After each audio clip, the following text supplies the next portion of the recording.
बिस्मिल्लाहिर्रहमानिर्रहीम। अल्हम्दुलिल्लाहि रब्बिल आलमीन।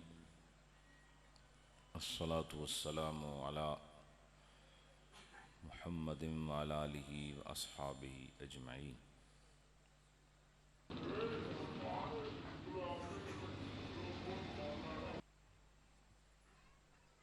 अर्रहमानु अल्लमल कुरआन खलक़ल इंसाना अल्लमहुल बयान।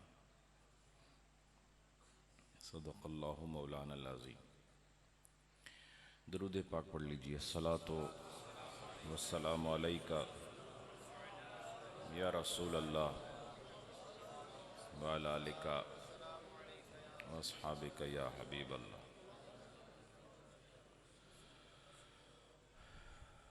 हज़रात मोहतरम,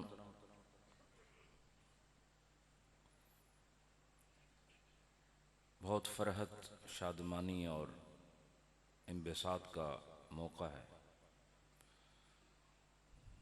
कि आज अहले इल्म की इस ज़ियाबार कहकशां में बैठकर कुछ कहने का मौका मिल रहा है।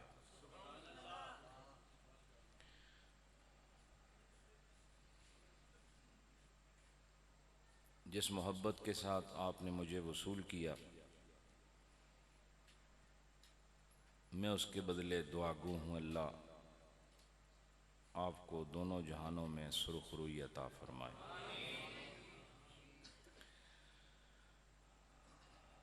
इंतहाई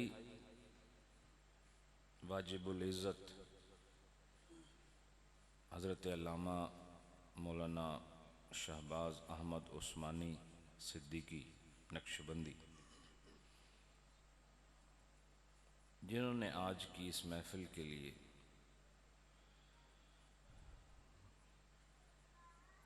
पुरखुलूस चाहतों से मामूर दावत पेश की और अल्हम्दुलिल्लाह अल्लाह ने अपने फ़ज़ल और कुदरत से यहाँ पहुँचा दिया। आप सब उलमाए किराम की ज़ियारत हुई और हकीकत ये है कि बयान इल्म वो ग़िज़ा है जो इल्म वालों को ही हज़म होती है।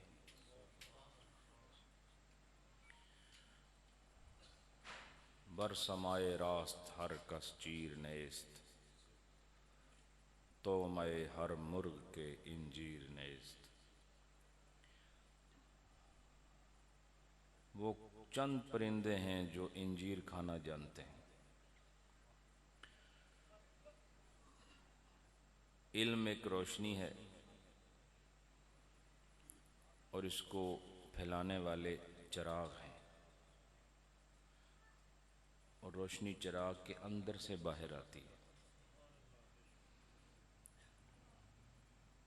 चिराग में वो सारा सामान मौजूद होता है जिससे रोशनी का वजूद साबित किया जा सके, और अहले इल्म हज़रात के सीने में वो सारा फैज़ान मौजूद होता है जिससे नूरे ईमान ज़ाहिर होता है।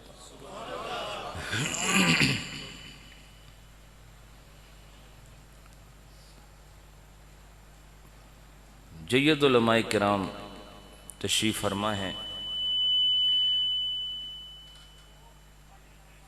और यकीन जाने कि जब अहले इल्म हज़रात बैठे हों तो मेरे शेख रहमतुल्लाह अलैह भी बहुत मसरूर होते थे और मैं भी कुछ वैसी ही मुसर्रत महसूस कर रहा। मेरे यमीन व यसार बुर्दबार शख्सियात तशरीफ़ फरमा हैं और वाकई ये बड़ा ख़ासा है हमारे अल्लामा शहबाज साहब का कि उन्होंने नेमत इल्म को हासिल करके इक्तिसाब इल्म के बाद उसे तफवीज़ भी किया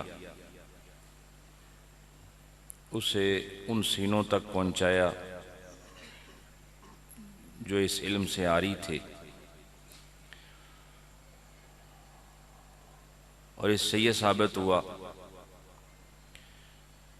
कि चिराग का खुद रोशन होना भी लायक तहसीन है, लेकिन उस चिराग की क्या ही बात है जो दूसरे बुझे हुए चिराग को भी रोशन कर दे। हज़रात, वक्त मुख्तसर है और ये एक हंगामी दौरा है।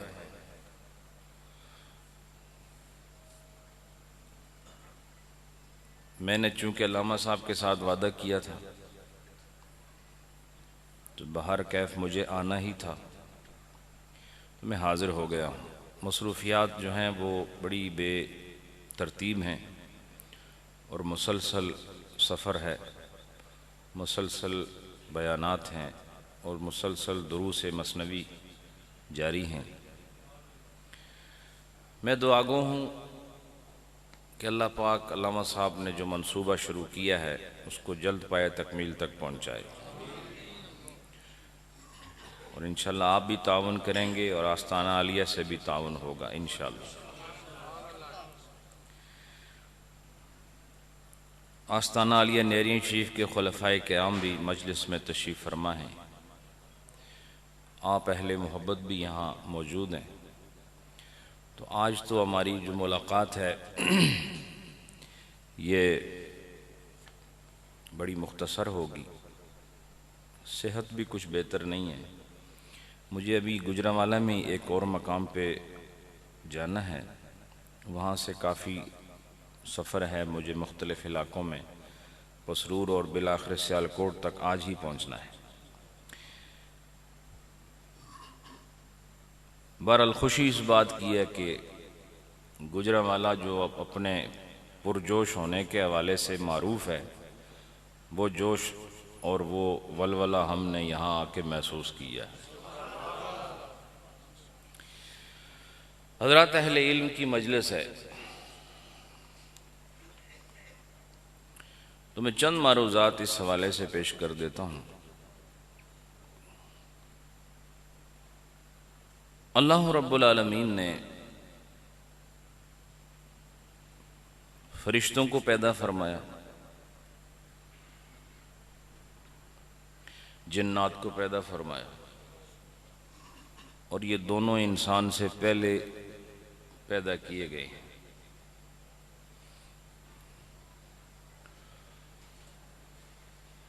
अल्लाह रब्बुल आलमीन ने फरिश्तों को पैदा करके उन्हें भी इल्म अता फरमाया, जिन्नात को पैदा करके उन्हें भी इल्म अता फरमाया। और तरतीब में तख्लीक आदम मुअख्खर है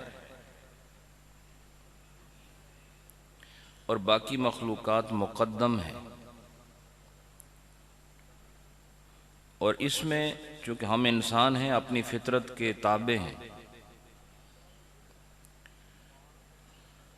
आखिरी मरहला बहुत एहतियात और बड़ी मोहब्बत से मुकम्मल किया जाता है।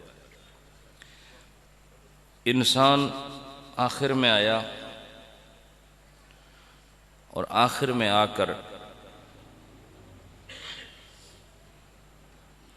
अपना शर्फ समझ गया। इंसान पूरी कायनात के लिए एक मरकज़ की हैसियत रखता है।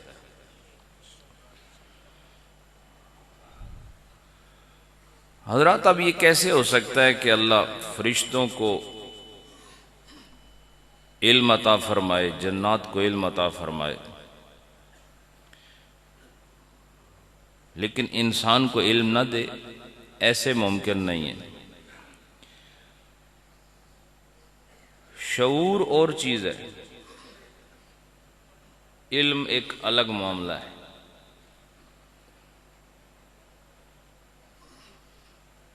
अल्लाह ने हर इंसान को इल्म अता फरमाया, लेकिन वो इंसान के जिसके ज़रिए से इंसानी तफव्वुक बरतरी साबित हुई वो हज़रत आदम हैं। और हज़रत आदम अलैहिस्सलाम अल्लाह रब्बुल आलमीन की ख़ास निशानी बनकर वो पहले इंसान मारिज़ वजूद में आए हैं कि जिनके ज़रिए से इंसान को कैसे बनाना है ये फ़ैसला किया गया। मेरे रब ने हज़रत आदम अलैहिस्सलाम को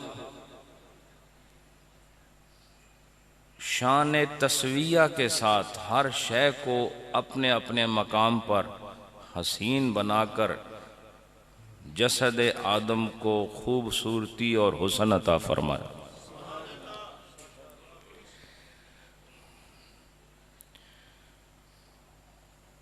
तो अल्लाह रब्बुल आलमीन ने अपनी शान तस्विया और शान तख्लीकिया से हज़रत आदम अलैहिस्सलाम को बहुत बराबर अंदाज से बनाया, बड़ा मुतवाज़न बनाया।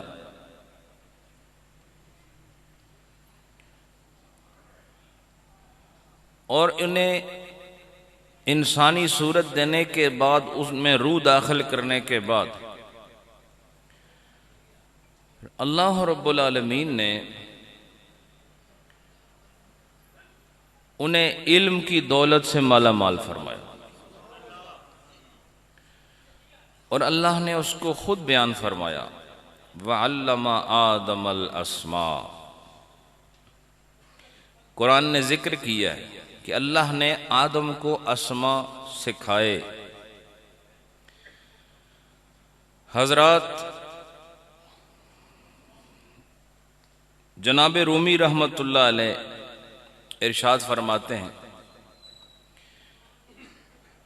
कि अगर इंसान की तख्लीक पर नज़र की जाए तो खाक से बनाया गया, मट्टी से बनाया गया। इसके मुकाबले में फरिश्तों को रोशनी से बनाया गया, शैतानों को आग से बनाया गया या जिन्नात को आग से बनाया गया, और इंसान को मट्टी से बनाया गया। और देखना यह है कि इस मट्टी का इंतखाब करना, बाकी मखलूकात में से इंतखाब न करना, लेकिन इस कुर्रे अर्जी से अज्जाए अर्जिया को लेकर उनको मुरक्कब करके मुतशक्किल करके मुजस्सम आदम बनाना मेरे रब की हकीमाना तर्ज है। और अगर आप बाकी सैयारों में भी देखो तो देखो सूरज कितना रोशन है, चांद चमक रहा है, और सैयारे भी हैं। इन सैयारों में भी जो बिल्कुल गया गुजरा सैयारा है वो ज़मीन ही है, लेकिन अल्लाह रब्बुल आलमीन ने ऐसा निज़ाम बनाया कि सारे सैयारे मिल के ज़मीन की खिदमत कर रहे हैं। ये जितने सैयारे ज़मीन की खिदमत कर रहे हैं, और वो ज़मीन जो है तो मट्टी, लेकिन अल्लाह दिखाता है कि मैंने कायनात के जितने ख़जाने हैं वो मट्टी के अंदर ही रखे हुए। समझ आ रही है आपको? जितने ख़जाने हैं मट्टी के अंदर हैं। इसे खोदोगे तो सोना भी निकलेगा, यानी खोज लगाओगे तो पता चलेगा कि चांदी भी इसके अंदर मौजूद है। इसकी सतह को देखोगे तो गुमराह हो जाओगे, अंदर झांकोगे तो तुम्हें फैज़ इलाही नजर आएगी। आज इसी के अंदर से तेल बरामद हो रहा है, ऐसा ही है। इसी के अंदर से फसलें पैदा हो रही हैं, इसी के अंदर से फल और मेवा जात बरामद हो रहे हैं। इसी के गिर्द दरिया और समंदर चक्कर काट रहे हैं। इसी के गिर्द हवाएं रक्स कर रही हैं। इसी पर तुलू और गुरूब हो रहा है। लिहाजा वो मट्टी की ज़ाहिरी सूरत को देखोगे तो हकीकत से दूर हो जाओगे, लेकिन खोज लगाओगे तो हकीकत तक पहुंच जाओगे। इसलिए इंसान भी वैसा ही है जैसे खुद कुर्राए अर्जी है। इसको वहीं से उठा के पुतला बना के इंसान बनाया। फरमाया सिर्फ सूरत को देखा तो गुमराह हो जाओगे, अंदर झांक के देखा तो हिदायत हासिल कर लो।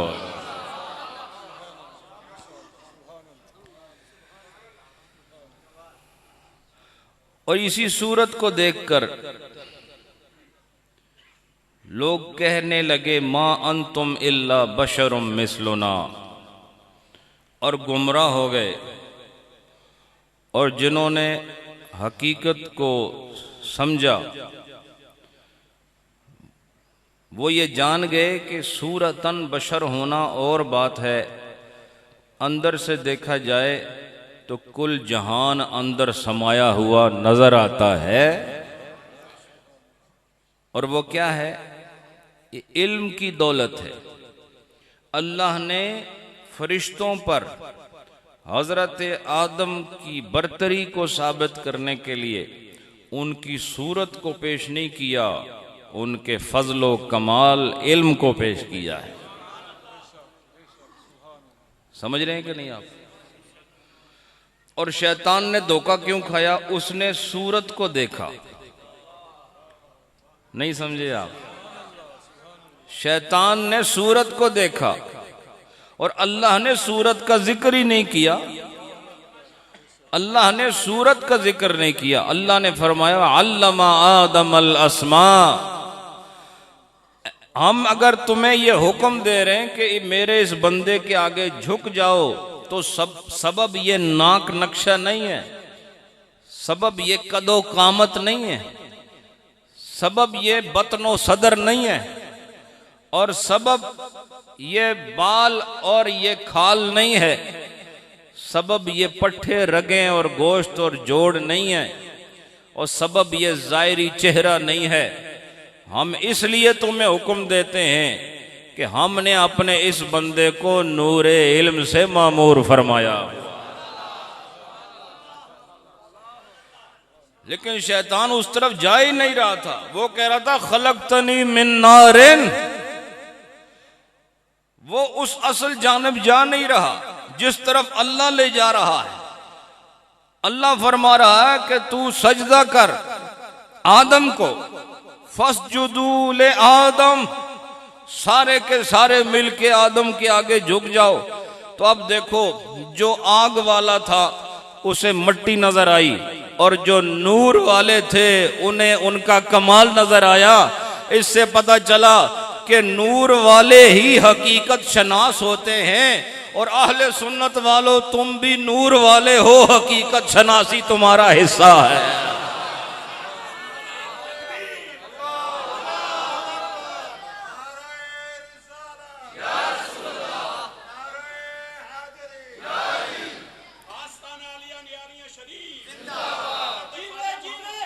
माशाअल्लाह। हजरात, उसने सामने अल्लाह को कह दिया खलकतनी मिन नारिन व खलकतहू मिन तीन। तो अल्लाह ने यह तो नहीं फरमाया था कि मैंने इसको मिट्टी से बनाया है इसलिए इसके आगे झुक जाओ। बोलो, ये उलम्मा बैठे हैं यहाँ, कहाँ अल्लाह ने यह फरमाया कि क्योंकि मैंने तुझे आग से बनाया, इसे मिट्टी से बनाया, अब तू इसके आगे झुक जा। और मैं ये सबब नहीं कि तू आग से बना है, ये मिट्टी से बना है। देखना यह है मिट्टी वाले को मैंने क्या दिया है, नूर वाले को क्या दिया है, आग वाले को क्या दिया है। पता चला जिसको भी जो कुछ मिला ये सब अपनी जगह, लेकिन अल्लाह ने खाक वाले को वो अता फरमाया जो ना नूरियों के पास है ना नारियों के पास है।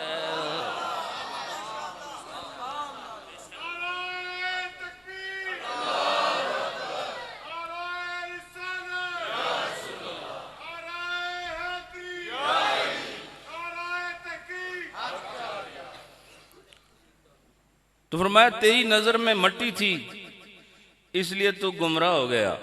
इससे पता चला जो ज़ाहिरी हालत देखकर फैसला करते हैं वो शैतान के तरीके पर रवां हैं।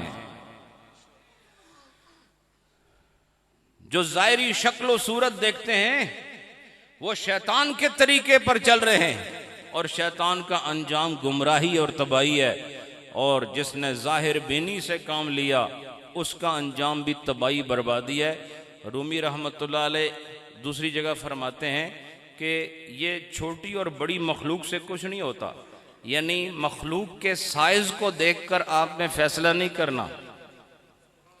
मैं वो शेर नहीं पढ़ूंगा, सिर्फ एक मफहूम बताता हूँ। वो फरमाते हैं देखो एक कीड़ा जो रेशम तैयार करता है कितना छोटा होता है, देखा आपने? बहुत छोटा। उसके मुकाबले में बताओ हाथी कितना बड़ा होता है? को सुनते भी हो कि वैसे ही बैठे हो? हाथी वड्डा होता है या कीड़ा? हाथी वड्डा माशाअल्लाह, यानी हाथी निका भी होता है तो वड्डा भी होता है, छोटा तो वड्डा। मकसद मेरा यह है कि एक कीड़े का क्या साइज है, वो कितना छोटा है। उसे तो ऐसे हाथ में पकड़ के मसल दो तो खत्म हो जाता है, उसको पता भी नहीं चलेगा मैं मर गया हूं, इतना छोटा होता है। और हाथी उसको देख कर पूरा इलाका इकट्ठा हो जाता है। और ये आपकी जो गलियां हैं यहाँ से तो गुजर भी नहीं सकता है, गुजरने वाला ही नहीं गुजर सकता हो। समझ आई कि नहीं आपको? उसे खुला रोड चाहिए। तो जनाब रूमी रहमतुल्लाह अलैह फरमाते हैं अगर ज़ाहिरी जुस्से पर फैसला करोगे तो तुम्हें हाथी नजर आएगा, लेकिन अगर तुम इन दोनों के अंदर तलाश करो कि इसमें कमाल किसके अंदर है तो फिर तुम्हें रेशम बनाता हुआ कीड़ा हाथी से बहुत बड़ा नजर आएगा। ये छोटा सा कीड़ा जो इतना कीमती रेशम तैयार करता है, इतना भारी भरकम हाथी ये काम नहीं कर सकता। इससे पता चला कि मखलूक का जो जुस्सा है और उसका जो तूल व अर्ज है, इससे फैसला नहीं होने वाला, बल्कि फैसला कमालात की वजह से होगा। लिहाजा तू इस खाकी इंसान को ना देख, ये देख के इसके अंदर अल्लाह ने रखा क्या है, अल्लाह ने इसे क्या अता फरमाया है। तो जनाब रूमी रहमतुल्लाह अलैह फरमाते हैं कि फरिश्ते भी आजिज आ गए, शैतान और जिन्नात भी आजिज आ गए उस वक्त जब अल्लाह ने अपने बंदे को इल्म की दौलत से मामूर फरमाया। इससे पता चला मेरा और तुम्हारा अगर कोई वस्फ काबिल कबूल होगा और जिससे हमें कोई शर्फ मिलेगा और जिससे कोई दर्जा मिलेगा और जिससे कोई ना कोई मकाम मिलेगा, याद रखो वो सूरत की बिना पर नहीं मिल सकता। याद रखो वो आपके कदो कामत की वजह से नहीं मिल सकता, वो आपकी गोरी रंगत की वजह से आपको नहीं मिल सकता। लिहाजा जिस आदमी का वजन करना हो तो उसके ज़ाहिरी जिस्म से नहीं किया जाएगा, उसके कमालात से किया जाएगा, उसके कमालात से किया जाएगा। और जिसे अल्लाह ताला इल्म अता फरमा दे तो समझ लो इसे अल्लाह रब्बुल आलमीन ने वो दौलत अता फरमाई जो अपने नबियों को अता फरमाता है। हजरात अल्लाह ने ये शर्फ आदम अलैहिस्सलाम को दिया अहले इल्म की तवज्जो चाहते हुए। हजरत आदम को अल्लाह ने इल्मुल अस्मा अता फरमाया। आप भी अस्मा और रिजाल पढ़ते हैं और पढ़ाते हैं, रावियों के अहवाल उनके नाम नसब को पढ़ते पढ़ाते हैं, और फिर उन रावियों का मकाम, उनकी अदालत, उनके हिफ्ज, उनकी कुव्वत हाफिजा और उनका आदिल होना और उनका शरअन पाबंदे सोमो सलात होना, इन सारी चीजों को सामने रख कर रावी का वजन करते हैं।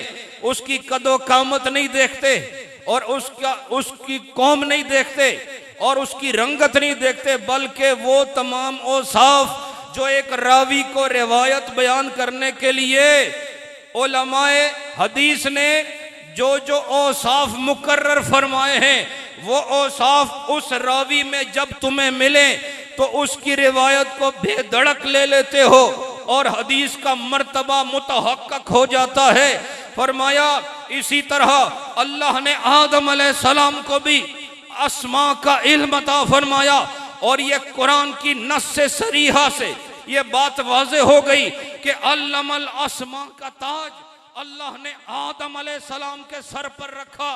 और मुझे बताओ कि अब वो तमाम फरिश्ते जो अल्लाह के हुजूर मौजूद हैं, आदम सामने खड़ा है और अल्लाह फरमाता है फस्जुदू ले आदम, आप सारे मिलकर आदम के आगे सजदा रेज हो जाओ।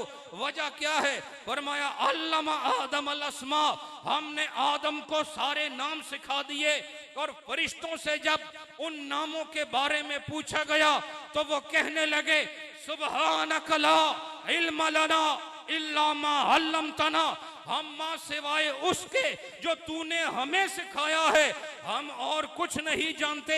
यानी मकसद ये कि जो तूने आदम को सिखाया वो हम नहीं जानते। अल्लाह ने जब हर शय का नाम आदम के सीने में दाखिल फरमा दिया तो मकाम ये मिला कि सारे के सारे फरिश्ते आदम के आगे सजदे में गिर गए और अपना सर उनके आगे झुका दिया। अब मैं आपसे पूछता हूं फरिश्तों को आदम के आगे झुकाने का सबब सूरत आदम है या इल्म आदम है?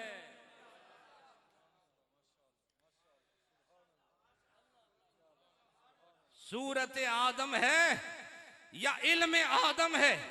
फरमाया वो जिसका मुअल्लिम खुदा हो और जिसे पढ़ाने वाला कायनात का बादशाह हो, वो जब इल्म अता फरमाता है तो वो बज़ाहिर वो मखलूक जो नूर से बनी हुई है और ज़ाहिरी सूरत में अफजल नजर आ रही है, याद रखो अल्लाह ने उस नूरी मखलूक को अफजल नहीं करार दिया बल्कि हजरत आदम को अफजल करार देकर सारे के सारे फरिश्तों को उनके आगे झुका दिया। इससे पता चला कि हजरत आदम अलैहिस्सलाम का मर्तबा इन तमाम फरिश्तों से अफजल व आला है।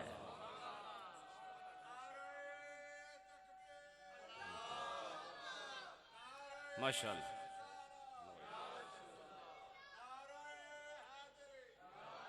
हजरात वक्त नहीं है, मुझे एक जगह और पहुंचना है, बस मैं एक दो बातें करके खत्म कर रहा हूं। हजरत आदम अलैहिस्सलाम का वो वस्फ़े मुमय्यिज़ जिसने आपको, अभी तो दूसरा इंसान बना भी नहीं, अभी आप अकेले हैं। एक इंसान मट्टी वाला और दूसरी तरफ सारा नूर इकट्ठा है। एक तरफ मट्टी की एक मुश्ते खाक और एक पुतला आदम, उस पे कितनी मट्टी लगी होगी। एक तरफ सिर्फ ये एक इंसान है, दूसरी तरफ पूरी नूरानी मखलूक मौजूद है और हम देख तो नहीं सके लेकिन हम कुरान पर ईमान रखते हैं। लगता है ऐसे जैसे हम आदम को खड़ा देख रहे हैं, फरिश्तों को झुकता देख रहे। और आदम अलैहिस्सलाम का अपना मकाम है। इससे पता चला नबियों को अल्लाह जो शर्फ देता है उनके इल्म की वजह से देता है। बोलो, उनके इल्म की वजह से देता है। और अब जब जनाब रिसालत माब तशरीफ लेकर आ रहे हैं, देखो वो जो जिस आलम में वो पहले थे हम उसका तज़किरा नहीं करते, हम आलम अजसाम की, अजसाम इंसानी की बात करते हैं कि जब आप उस हालत में तशरीफ लाए और हजरत आदम जिस हालत में थे, अल्लाह ने उस हाल में उन्हें क्या दिया? इल्मुल अस्मा दिया। और उसका नतीजा ये हुआ सारे फरिश्ते झुक गए। पता चला ये इल्म ऐसा है जो किसी फरिश्ते के पास नहीं। तो मैं आपसे पूछता हूं कि अल्लाह ने अपने महबूब के लिए भी फरमाया वअल्लमका मा लम तकुन तालम व काना फज़लुल्लाहि अलैका अज़ीमा। और दूसरी जगह फरमाया अर्रहमानो अल्लमल कुरान, फरमाया वो रहमान जात है जिसने कुरान पढ़ाया है। आप बताओ अल्लाह से कुरान किसने पढ़ा है? कायनात में कोई ऐसा नहीं जिसने अल्लाह से कुरान पढ़ा हो। हाँ, एक नबी है, एक रसूल है, एक महबूब हस्ती है जो मेरा भी नबी और तुम्हारा भी नबी है, बल्कि जो रसूलों और नबियों का भी नबी है, जो शब असरा में अक्सा के मकाम पर मस्जिद अक्सा के अंदर मुसल्ला इमामत पर खड़े होकर सारे नबियों को मुक्तदी बनाकर खुद मुक्तदा बनकर ये ऐलान कर रहा है, जितने भी नबी आए हैं इनका जो वस्फ इम्तियाज है वो इल्म है। अल्लाह ने हर एक को इल्म की दौलत से सरफराज फरमाया है, लेकिन याद रखो जो इल्म बाकी नबियों को दिया गया वो उनका हिस्सा है, लेकिन मेरे और तुम्हारे नबी को अल्लाह ने जब इल्म देना चाहा तो इल्म मा काना व मा यकून को अल्लाह ने कुरान में जिक्र फरमाया है। और फरमाया कि कुरान में क्या है? वला रतबिन वला याबिसिन इल्ला फी किताबिन मुबीन। कोई ऐसा खुश्क नहीं है, कोई ऐसा तर नहीं है जिसका जिक्र कुरान में ना हो। ए महबूब, हमने किसी को नाम सिखाए हैं, तुझे हम पूरा कुरान दे रहे हैं।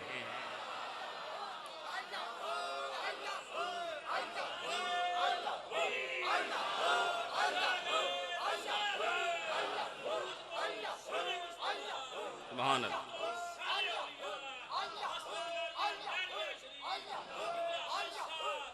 सुभान अल्लाह, सुभान हजरात। तो इससे पता चला जब शर्फ है ही इल्म तो उसे सबसे ज्यादा इल्म मिलेगा जो अशरफुल अंबिया है, क्योंकि शर्फ का सबब जो इल्म है। जब सबब शर्फ इल्म ठहरा तो जो शरीफ हैं उनमें कोई अशरफ भी तो है ना, बोलो ना। ये सारी सफ शरीफों की है, नबियों रसूलों की, लेकिन इन शरीफों में कोई एक अशरफ है, और वो कौन है? वो मेरा और तुम्हारा महबूब नबी है। फरमाया जिनको भी इल्म मिला है अल्लाह ने उनका शर्फ कायम फरमाया, लेकिन जो जितना बुलंद था उसका इल्म भी इतना बुलंद। अब मुझे बताओ, लोग इल्म नबी की बात करते हैं, मैं कहता हूं हजरत आदम के इल्म पर तुम्हारा ईमान क्या कहता है? मैं अहले हदीस उलमा से पूछता हूं, देवबंद से पूछता हूं, जितने भी फिरके हैं सबसे पूछता हूं, वो जो अपने आप को साहिब कुरान कहते हैं उनसे पूछता हूं, और वो जो अपने आप को हदीस वाला कहते हैं, अहले हदीस, उनसे पूछता हूं, बताओ कुरान पर ईमान है कि नहीं? और कुरान क्या कहता है? कुरान क्या कहता है? कुरान ने कहा कि आदम अलैहिस्सलाम को अल्लाह ने इल्मुल अस्मा अता फरमाया। आदम अलैहिस्सलाम को इल्मुल अस्मा अता हुआ। मुझे बताओ, उस वक्त जब सारे फरिश्ते मिलकर अम्बिऊनी बे अस्माए हाउलाए कहा कि नहीं? अल्लाह ने क्या फरमाया? अम्बिऊनी, मुझे बताओ क्या फरमाया? इम्बा कहते हैं खबर देने को, नहीं समझे? इम्बा कैसे कहते हैं? खबर देने को। और नबी भी वही होता है जो खबर देता है, और खबर वही देता है जिसे इल्म होता है। खबर बाद में है, इल्म पहले है, ठीक है ना? उलमा की कहकशां है, खबर बगैर इल्म के नहीं दी जा सकती। तो पहले मुखबिर होना, ये तो हमें बहुत पहले से पता है, लेकिन मुखबिर से पहले आलिम होना, अल्लाम होना, ये मुखबिर होने के लिए ज़रूरी है। इसलिए जब हम अपने नबी को मुखबिर सादिक कहते हैं तो ये बात खुद ब खुद मुतहक्कक हो जाती है कि आप आलिम भी हैं, अल्लाम भी हैं, तभी तो खबर दे रहे हैं। तो उस वक्त जब आदम अलैहिस्सलाम के सिवा कोई नहीं था, सारे फरिश्तों के पास वो इल्म नहीं था जो आदम अलैहिस्सलाम के पास था। तो बस एक जुमला कह के बस मैं बात खत्म भी करूंगा। मुझे बताओ, अगर तुम इतनी सी बात नहीं समझ सकते और हुजूर के इल्म पर एतराज़ात करते हो। तुम्हें हज़रत आदम के इल्म पर ईमान है कि नहीं, ये बताओ। वो तो कुरान से साबित है। तो ये झगड़ा मेरा और आपका नहीं है। बहुत पहले इंसान अभी एक ही था, तो अल्लाह ने फैसला कर दिया था कि जिसे मैं नबी बनाऊंगा उसका इल्म मेरे फरिश्तों से भी ज़्यादा होगा। तो अगर आदम के इल्म का ये हाल है कि कुल फरिश्तों के पास वो इल्म नहीं, तो जो सारे नबियों का इमाम है उसके इल्म का मकाम क्या है?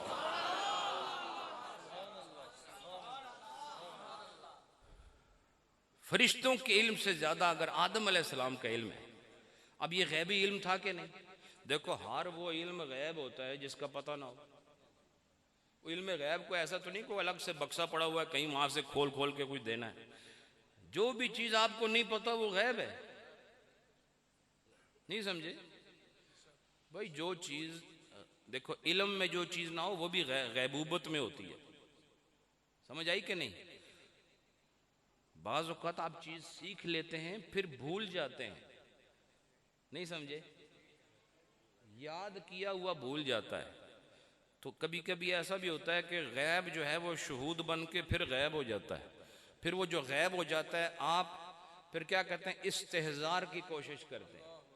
क्या करते हैं आप चाहते हैं किसी तरह वो हाजिर हो जाए। जिस तरह हाफिज को देखा हो आपने, ये मुसल्ले पे खड़े बार बार पीछे से पढ़ होते, किधर आई जैसी मुंह होते। नहीं समझे? एक ही बार बार वो आयत को दोहराता है, शायद आ जाए। वो इस्तेहज़ार की मेहनत कर रहा होता है कहीं से हाजिर हो जाए। तो जो आपको नहीं पता वो गैब है और जो पता है वो शहूद व हाजिर है। लेकिन अब बात यह है कि ये तोलने वाले और जांचने वाले मैं और आप, जिनका अपना इल्म किसी काम का नहीं है, हम कौन होते हैं नबी पाक का हाजिर और गैब का अंदाज़ा लगाने वाले? हम सिर्फ ये ज़रूर जानते हैं कि पहला इंसान आदम अलैहिस्सलाम अल्लाह के नबी हैं। जब उनको ये इल्म मिल गया और ये साबित हो गया कि आदम का इल्म फरिश्तों से ज़्यादा है, तो फिर हमें ये मान लेना चाहिए कि मोहम्मद मुस्तफ़ा का इल्म फिर सबसे ज़्यादा है।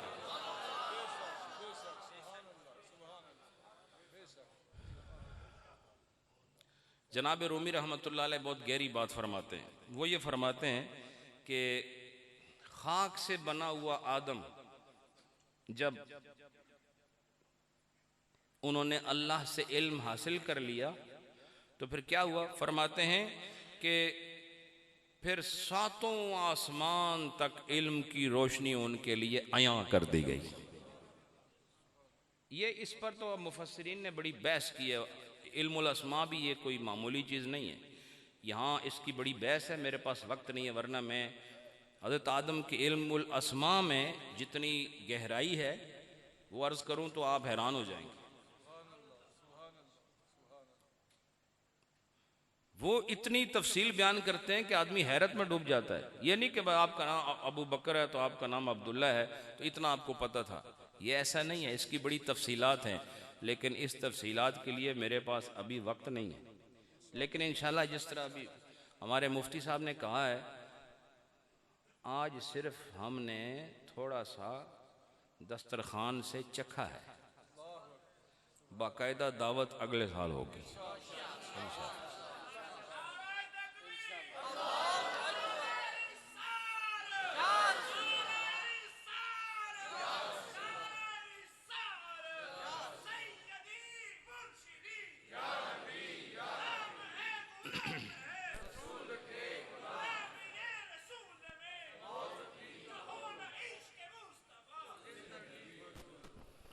तो फरिश्तों से फजीलत ले गए हजरत आदम अलैहिस्सलाम, और अगर वो अल्लाह उनसे पूछता नहीं तो वो सारी उम्र हिचकिचाहट में रहते कि हमें इनके आगे झुकाया क्यों था।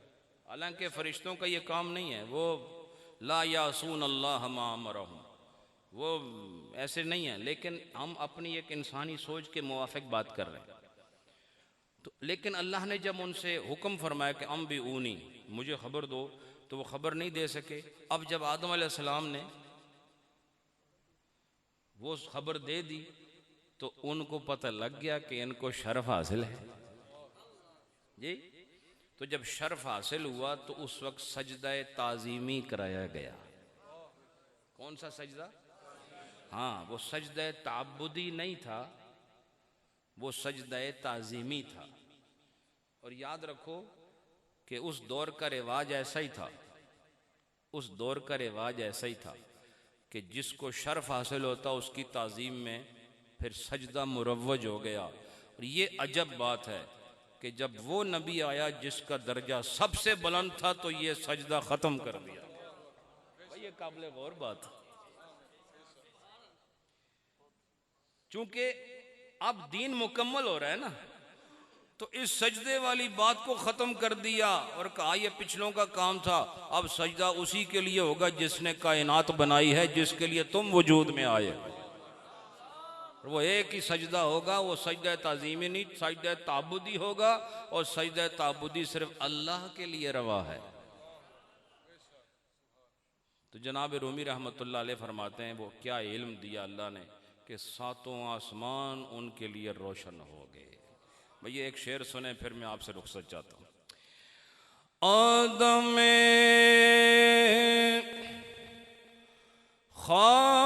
खाकीज़े हक़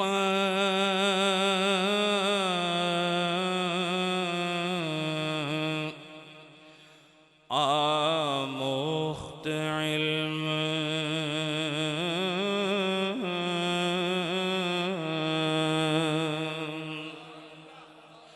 आदम खाकीज़े हक़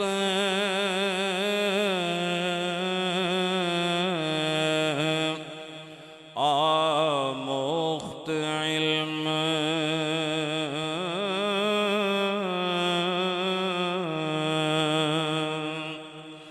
ताब हफ्तम आसमां फ़रोख्त इल्म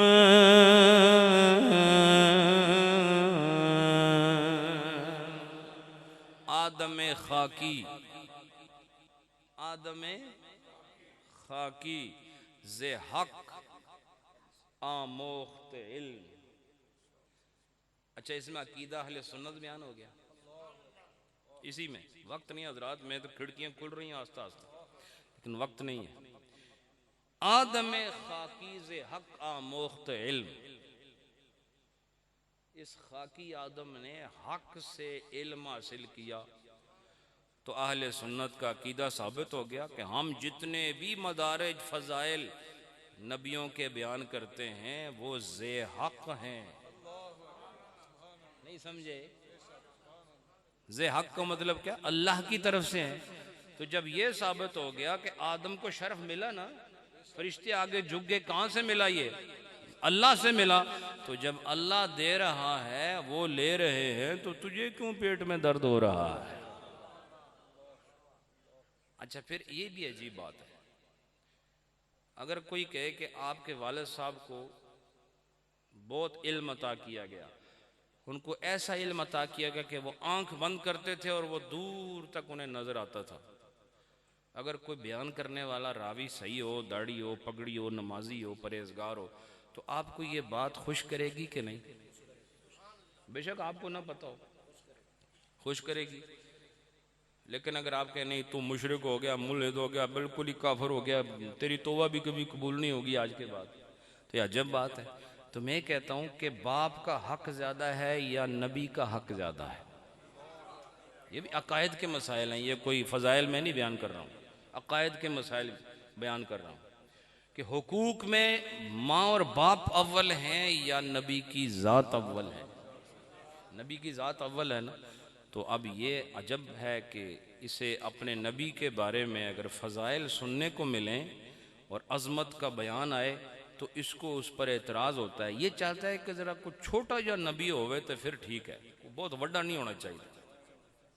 ज़रा आप अंदाज़ा तो करें आप, यानी नबी ऐसा होना चाहिए जिसके इल्म भी कमज़ोर हो, नबी ऐसा होना चाहिए जिसको दीवार के पीछे की खबर ना हो।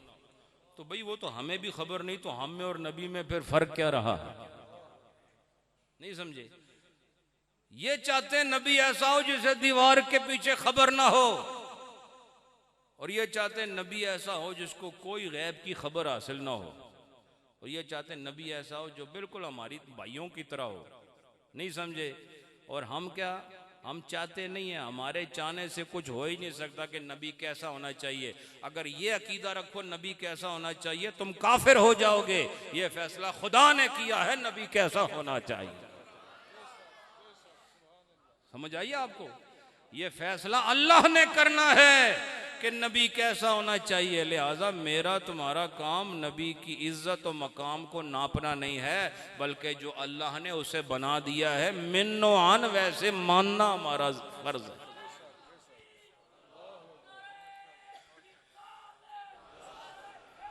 माशाअल्लाह माशाअल्लाह। हजरत,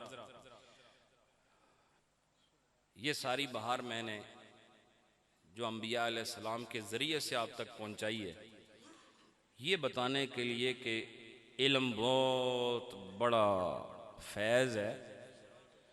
और याद रखो नबी पाक अलैहिस्सलातु वस्सलाम की जो हदीस है ना, अल उलमा वरसतुल अंबिया, ये कितनी खूबसूरत हदीस, कितनी प्यारी रिवायत है कि न मेरे जो वारिस हैं वो कौन है?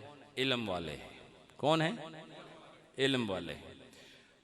तो फिर आज इल्म वालों के दरमियान बैठकर मैं किसी और मौजू पर क्या बात करता। मुझे यही कहना था कि इल्म वाले ये माहौल में मुमय्यज़ हैं, ये मुमय्यज़ भी हैं, मुमय्यज़ भी हैं। इनको दोनों हैसियतें हासिल हैं। और इनका काम क्या है? इनका काम अंधेरे और रोशनी में फ़र्क बताना है। इनका काम गुमराही और हिदायत को अलग करके सीधा रास्ता दिखाना है कि सीधा रास्ता कौन सा। इनका काम हमवार और पेचो खम से भरा हुआ रास्ता, इनके दरमियान फ़र्क करना है। और जिन लोगों का ताल्लुक उलमा के साथ हो, लेकिन उलमा कौन से? मैं बताता हूँ, सूफ़ी उलमा। खुश्क उलमा ने तो तबाहियाँ मचाई हैं। ये जितने आपको मैं एतराज़ात पेश कर रहा हूँ, ये वो लोग हैं जो बड़ी बड़ी किताबें लिखने वाले, जिनके हाथों से न जाने कितने कलम टूटे हैं लिख लिख के, कितने सफ़े रंगीन हुए हैं, लेकिन उससे फितना फैला। लेकिन हमने देखा कि जिस इंसान के दो पहलू होते हैं, सज्जा तो खब्बा, ऐसा है कि नहीं? फरमाया जिसके एक पहलू में तरीक़त हो, दूसरे में शरीयत हो, मंजिल साफ नज़र आती है। मंजिल साफ नज़र आती है। और ये खानका और दरसगाह का जब तक बाहमी रिश्ता मजबूत नहीं होता, ये फितने जन्म लेते रहेंगे। पहले दौर में जो खानका थी वही दरसगाह भी थी। अब ये कि थोड़ा फ़र्क आ गया है। हमें कोशिश करनी चाहिए कि हम जिसे खानका कहें वो दरसगाह भी हो, जिसे दरसगाह कहें वो खानका भी। अल्लाह मुफ्ती साहब आपको सलामत रखे। जय्यद उलमाए किराम, आप जो तशरीफ़ लाए आज, आपके इल्म में तो खैर मैंने कोई इजाफ़ा नहीं किया, लेकिन जितनी देर आप बैठे और मुझे सुनने की ज़हमत आपने उठाई, मैं दुआ गो हूँ अल्लाह आपके फ़ज़ल व कमाल में और बुलंदियाँ वदियत फरमाए। हज़रात मोहतरम, हमारे अल्लामा शहबाज अहमद उस्मानी साहिब, ये मेरे शेख़ करीम हुज़ूर सैयदी शेख़ुल आलम क़िबला आलम पीर मोहम्मद अलाउद्दीन सिद्दीकी रहमतुल्लाह अलैह के एक खूबसूरत बावफ़ा मुरीद हैं। और आज इनकी ये इल्मी खिदमत आपने भी सुनी और मुझे बहुत खुशी हुई। जो क्या नाम है आपका? अल्लामा सुल्तान साहब ने जो फरमाया कि जितनी मरकज़ी मसाजिद में गए वहाँ अल्लामा साहब के शागिर्द नज़र आए। ये कितना बड़ा फैज़ है, नहीं समझ आई? कितना बड़ा फैज़ है। तो मैं इस एज़ाज़ को आस्ताने के एज़ाज़ के साथ मिलाकर आज इनके सर पर दस्तार खिलाफत सजा रहा हूँ। नाराए तकबीर, नाराए रिसालत, नाराए तहकीक, आस्ताना आलिया नियारियां शरीफ,